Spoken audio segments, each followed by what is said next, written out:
YouTube, 3 strat vids in one day. I'll be chopping them up and these will be going out at random times. I've got too many videos. It just happens. Yeah, so it's in the morning. This is a 2002 Chinese Squire Strat Affinity series, which has been stripped and linseed oiled for a natural thing.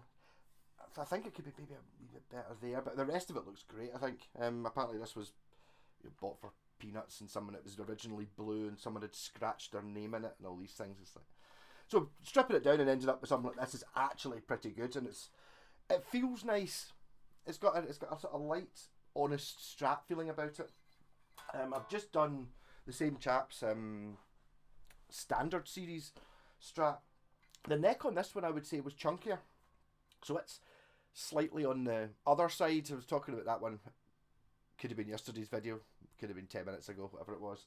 Kind of maybe, you know, thin skinny neck, thick neck, flat bang in the centre. This is maybe slightly going towards the fat side as opposed to the other one, which was slightly on the thinner side. It's got a really dark rosewood fingerboard though. I wonder if it's been oiled quite a lot. And as far as I know, this is the original. I basically just reassembled this. I think this is the original scratch plate. I can't remember if I did any wiring in it. I don't think I did. If it didn't work, I would have fixed it, but I can't remember. Did I change the volume pot? Oh, bollocks.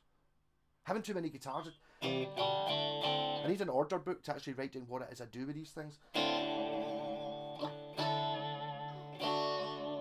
Just charge them for a setup anyway. It's really, really resonant, this one. You can totally feel it vibrating through my belly. That might be because it doesn't have any finish on it. I can feel it coming through see the tremolo arm is really vibrating when you touch it. Didn't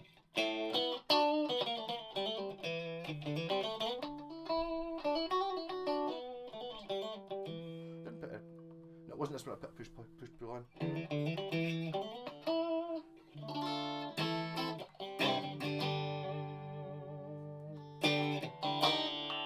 So bridge pickup, nice and spiky. Which nobody likes, and I think it's even you're just told things all the time. I was always, you're always told, oh, you can't use this the bridge. I like the bridge pickup in a strat. Bit of distortion on there.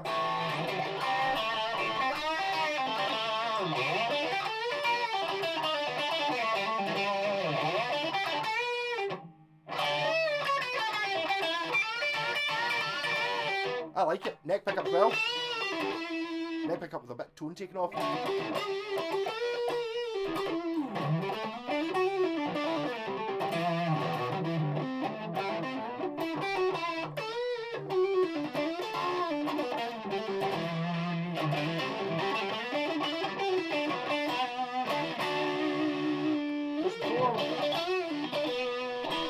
With no distortion. That's me using the Boss OS 2 distortion pedal.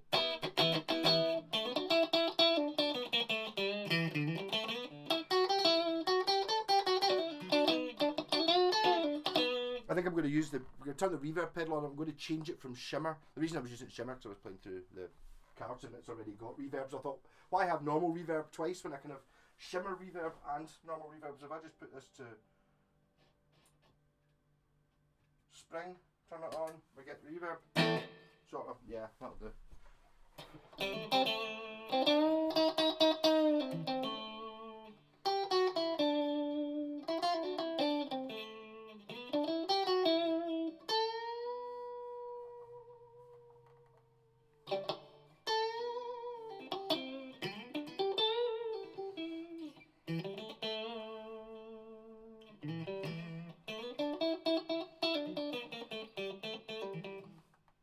Middle. And for that, 2.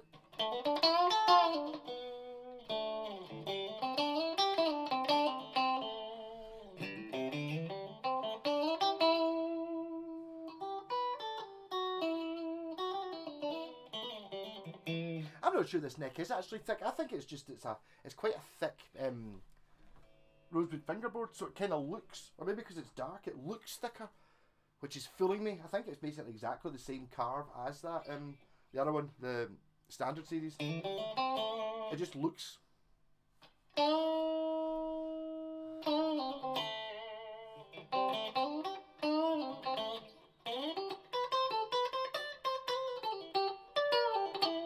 I mean, this chap Neil's is a bit of an expert on the Squires, and if you know what you're looking at for Squires, you can get pure amazing ones really cheap.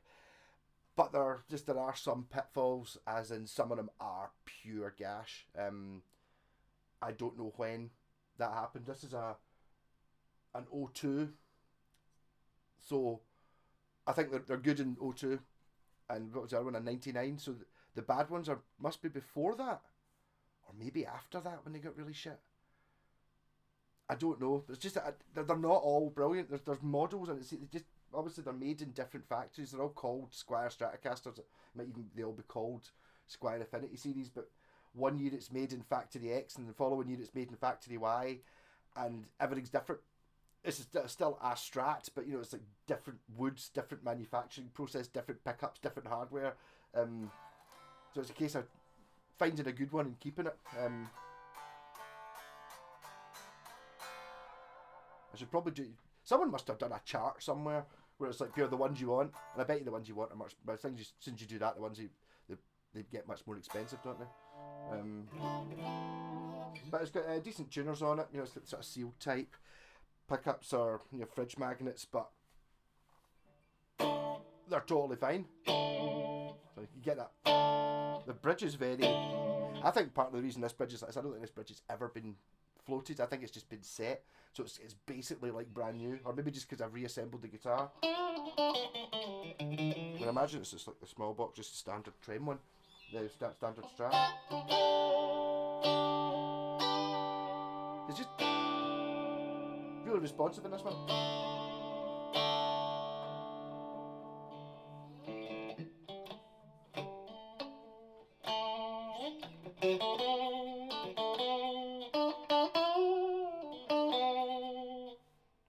Even if you don't have the trem bar, sometimes that's an interesting effect. That's me just hitting the bridge.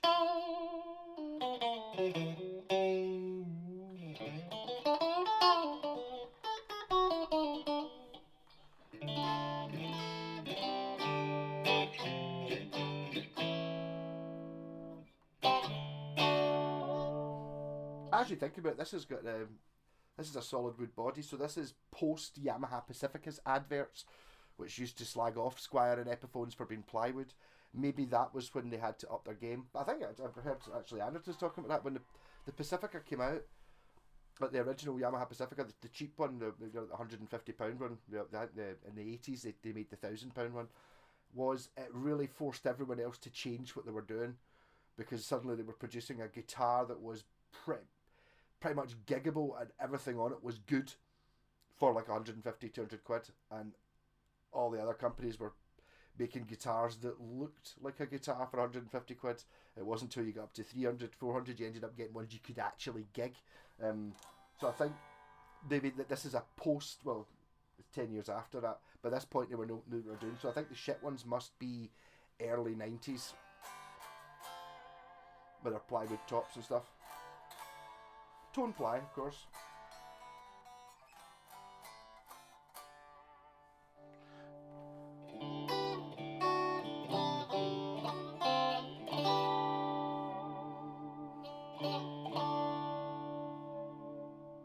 Very good, but I mean, if you're going to start out, you're looking for a Strat.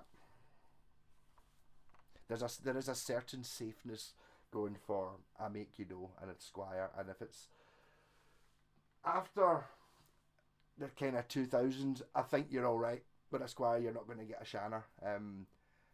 Obviously, round about this time, there's an awful lot of stabs in the dark. If you know what you're doing, you can probably get like a slightly better guitar for the same price, but you can also get one which looks like it's a better guitar, but is actually crap. That's the one I had to, I was getting pure amazing looking body. It's like, oh, look at that fancy looking wood. Why is it only 100 quid? And it's like, it's because it's crap. It just, they've spent all the money in making the wood look expensive rather than, just painting it black or whatever, or painting it white, and then actually spending the time on assembling it properly. because that's what counts. I mean, even the parts. I mean, the wood looks all right on it. It's a little bit anemic, a little bit white looking wood, but I mean, it's not shit. And the wood, the body, it'll be a few bits, at least. It's actually got a veneer on the back. A veneer on the front. Don't know. I think it's ash, but you're talking 1, 2, 3, 4, 5. Yeah, it's like 6 pieces of wood, but I mean, they're all stuck together. Doesn't make any difference. This guitar was never designed to be a translucent finish. It was designed to be painted, so you know, hidden. Doesn't really matter. I mean, even like I think Fenders in the 70s and stuff like that were all 5 and 7 piece woods and stuff like that. That was why when Japan started making them, they were like, well, we'll just spend a little bit more money on it. But fun, and I might should do a video in about 10 minutes again. So, Squire 2002 Affinity. I think those are the original tuners, in which case they're good. Pickups, I think, are original, good. Bridge, original, good. Everything else, original, good. Really, not much to fault on it, to be honest. Frets are alright. I mean, again, it's 20 years old. Somebody might have done the frets. Somebody's maybe set it up in the past, but there's no issues with it. So, on to a winner. Rock on.